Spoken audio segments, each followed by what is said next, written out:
Salam sejahtera dan salam Malaysia Madani bersama-sama saya Magdalena Depol dalam Berita Pagi Sabah edisi Isnin 25 Mac 2024. Jabatan Kastam Diraja Malaysia JKDM Stesen Keningau berjaya menumpaskan penyeludupan rokok dengan merampas 2 juta batang rokok bernilai lebih 1.4 juta ringgit termasuk cukai dalam serbuan di kilometer 40 Jalan Tenom Sepitang, Tenom 16 Mac lalu. Rokok pelbagai jenama itu ditemukan hasil pemeriksaan ke atas sebuah lori 2 tan yang ditinggalkan di tepi jalan tersebut. Dalam sidang media di Keningau, penolong Ketua Pengarah Kastam Zon Sabah, Datuk Muhammad Nasir Draman berkata, bagaimanapun tiada tangkapan dibuat dan siasatan masih dilaksana bagi mengesan pemilik barang rampasan tersebut. Bagi Keningau ini merupakan tangkapan yang rampasan yang terbesar. Kalau ikut rekod kita pada tahun lepas, jumlah keseluruhan buat tangkapan itu pun adalah berjumlah kalau rokok adalah 1.755 juta batang. Hari ini 2 juta batang. Dia telah melepasi 1 tahun untuk punya rampasan pada tahun 2023. Katanya rokok tersebut dipercayai diseludup masuk dari lawas Sarawak untuk pasaran sekitar daerah Keningau. Kes disiasat di bawah Seksyen 135-1-I Akta Kastam 1967. Kemudahan fasiliti di klinik kesihatan dan balai polis di daerah Sukau perlu diselenggara dan dinaik taraf dengan segera, ia bagi meningkatkan kualiti perkhidmatan dan penyampaian kepada penduduk setempat. Ketua Bahagian Parti Gagasan Rakyat Sabah Sukau, Datuk Johari Janan menyatakan penyelenggaraan dan penaiktarafan itu juga wajar dilakukan seiring pengiktirafan Sukau sebagai daerah kecil sejak tahun lepas. Perlu ada perhatian pihak Kementerian Kesihatan memberi keutamaan kepada beberapa fasilitis kerosakan yang ada, kekurangan katil di tempat ini. Yang kedua, balai polis. Balai polis ini perlu di-upgrade oleh kerana tempat ini sudah perlu menambah anggota dan balai polis yang ada macam sudah lama dan perlu ada pembinaan baru ataupun dibaik pulih. Beliau ditemui dalam program Jelajah Ramadan Gagasan Rakyat Bahagian Sukau di Masjid Tun Johar Sukau. Dalam pada itu, Datuk Johari memaklumkan pejabat daerah kecil Sukau akan beroperasi bulan depan. Program Ziarah Sayang Anjuran Pergerakan Wanita Parti Gagasan Rakyat Sabah, Gagasan Rakyat yang mula dilaksana sejak tahun lalu akan diteruskan sepanjang tahun ini. Ketua wanitanya, Datuk Redwanah Bahanda berkata, program yang diselaras Ketua Wanita Gagasan Rakyat di 74 bahagian di negeri ini bertujuan menyantuni golongan wanita yang memerlukan. Khasnya pengundi-pengundi, contohnya warga emas dan apa-apapun keperluan yang berkenaan, inilah yang akan diupdate oleh jentera-jentera kita di kawasan.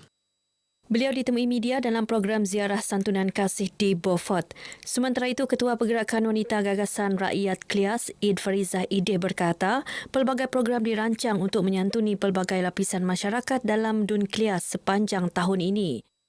Alhamdulillah, untuk perancangan program wanita Gagasan Rakyat Klias, kita rasanya memang sangat padat sampai hujung tahun Disember nanti dan kena nantikan sentiasa mengikuti kita punya perkembangan seterusnya. Sejak November tahun lalu hingga Mac tahun ini, 9 program berbentuk kemasyarakatan, sukan dan keagamaan dilaksana Wanita Gagasan Rakyat Klias. Tabung Haji TH Cawangan Sandakan Laksana Tanggungjawab Sosial Korporat CSR dengan menyediakan bubur lambu untuk diagihkan kepada masyarakat setempat. Program julung kali diadakan itu bertujuan merapatkan hubungan silaturahim antara TH dengan golongan sasar dan mendekati masyarakat melalui perkhidmatan bergerak. Pengarah TH Wilayah Sabah dan Sarawak Datuk Nurailah Said berkata program seumpama juga merupakan platform untuk memperkenal produk dan perkhidmatan TH. Katanya TH Sabah akan sentiasa bergiat aktif menjalankan CSR selain mengekalkan prestasi cemerlang dalam menguruskan dana umat Islam. Demikian ucapannya dalam program agihan bubur lambuk di Taman Mesra Batu Empat Sandakan. Teks ucapan dibacakan Ketua Kewangan TH Negeri Sabah, Siti Kuriah Osman. Siti Kuriah turut menyampaikan cek curah TH Khairat RM12,000 kepada waris yang merupakan penerima pertama di Sabah sejak dilancar pada Julai 2023. Salah satu program CSR tabung haji yang mana program ini adalah untuk mendekatkan tabung haji kepada masyarakat setempat. Selain itu, program ini juga adalah untuk memperkenalkan produk-produk tabung haji, antaranya TH Khairat. Selain itu, program ini juga adalah memperkenalkan perkhidmatan tabung haji gerak, mendekatkan perkhidmatan tabung haji kepada penduduk setempat. Gembiralah sebab dapat tuntutan daripada arwah saya punya mama kan. 12,000 tu bagi saya besarlah. Saya boleh langsungkan kehidupan saya selama saya tiada arwah mak. Tabung haji inilah yang paling bagus, dia punya HKRAT. Jadi marilah kita ramai-ramai daftar HKRAT. Hospital Grand Eagles Kota Kinabalu sentiasa menyokong inisiatif kerajaan Madani untuk memperkasa industri kesihatan awam di negeri ini melalui pelbagai program kerjasama dan tanggungjawab sosial korporat CSR. Ini termasuklah kolaborasi antara hospital awam dan swasta yang mampu membantu masyarakat kurang berkemampuan untuk mendapatkan perkhidmatan perubatan dan saringan kesihatan.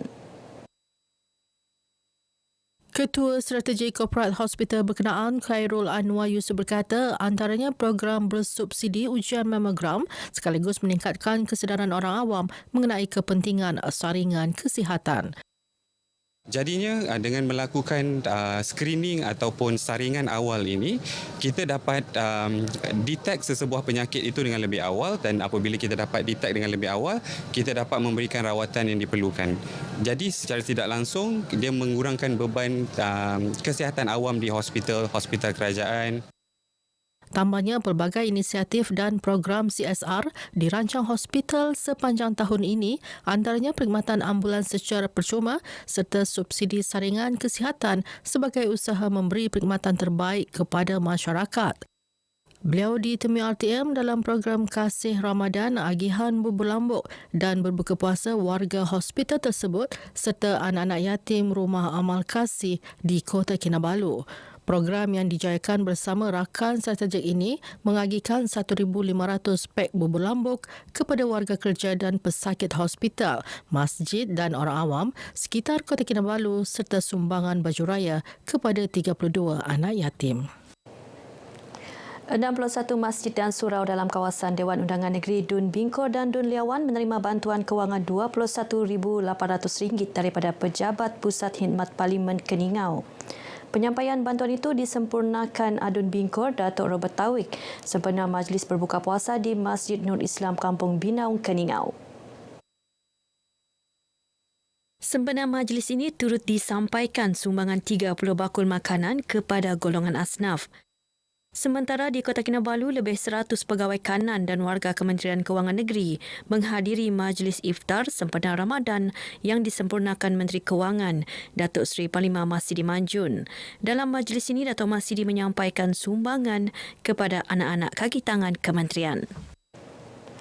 Penganjuran program Jom Sahur di kawasan Rukun Tetangga dan Jabatan Kuasa Kemajuan dan Keselamatan Kampung JKKK Kampung Titingan Tawau perlu diteruskan sebagai inisiatif mengejutkan masyarakat bersahur sepanjang bulan Ramadan.